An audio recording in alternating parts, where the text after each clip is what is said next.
the Halloween, our guest is a little different. Not a ghost, not a vampire, but something colder and a lot fairer. A grumpy creature with a history. To celebrate the Halloween with Bigfoot and the Yeti. I am the Yeti who's making a cookie. I am a giant with a heart like jelly. A big cuddly blushy beloved by many. Curious, playful, not too spooky. Welcome to the Himalaya.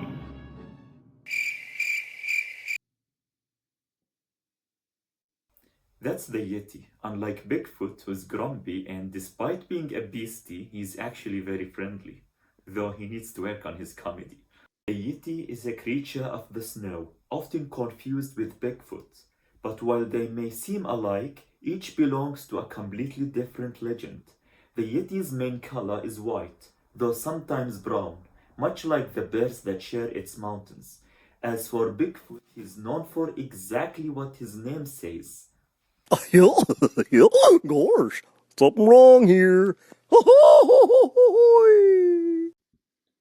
Hey, what was that? Who invited Goofy to the Himalayas? What did I just watch? The difference between the Yeti and the Bigfoot is that the Yeti is all furry and shaped more like a gorilla, with his body slightly curved forward, showing he skipped the butt day. Bigfoot, on the other hand, besides having big feet, looks more like a muscular ape, kinda like Zeke. Are you sure your accent isn't glitched? Because I swear it keeps switching between American and British every 5 seconds. Now, time to solve the mystery. Some British explorers reached the peaks of Himalayas, mountains so distant that few people could ever reach. They found extraordinary footprints much larger than human size. They took photos, and the story spread so quickly through magazines and newspapers, even though it was before the invention of the internet. Some people didn't believe them, and some were intrigued. So more explorers went to the same place, and this time they found what looked like a skull, a big head belonging to the creature. They took it to the scientists, and after testing its DNA, it turned out to be from a Himalayan musk deer.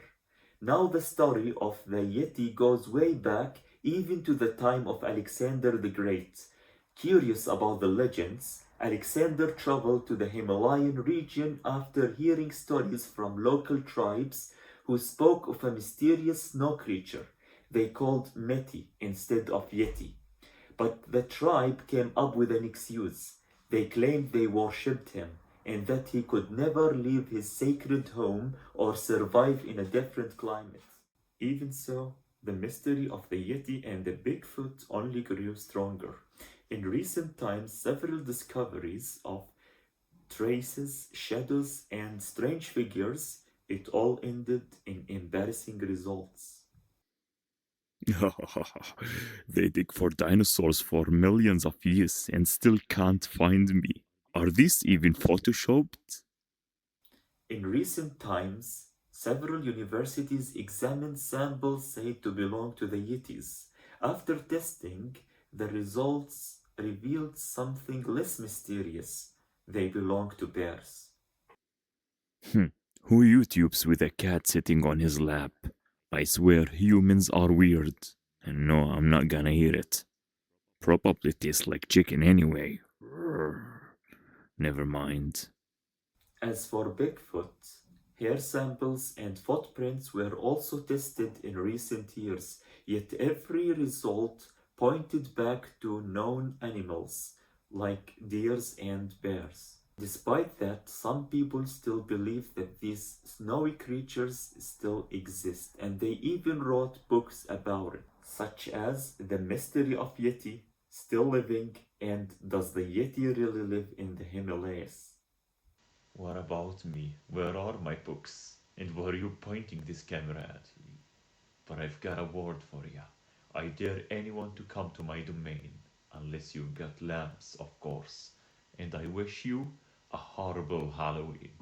And don't even think about leaving without subscribing and sharing. And that's Bigfoot. Still grumpy, still a mystery. See you in the next one in Fiction Sanctuary.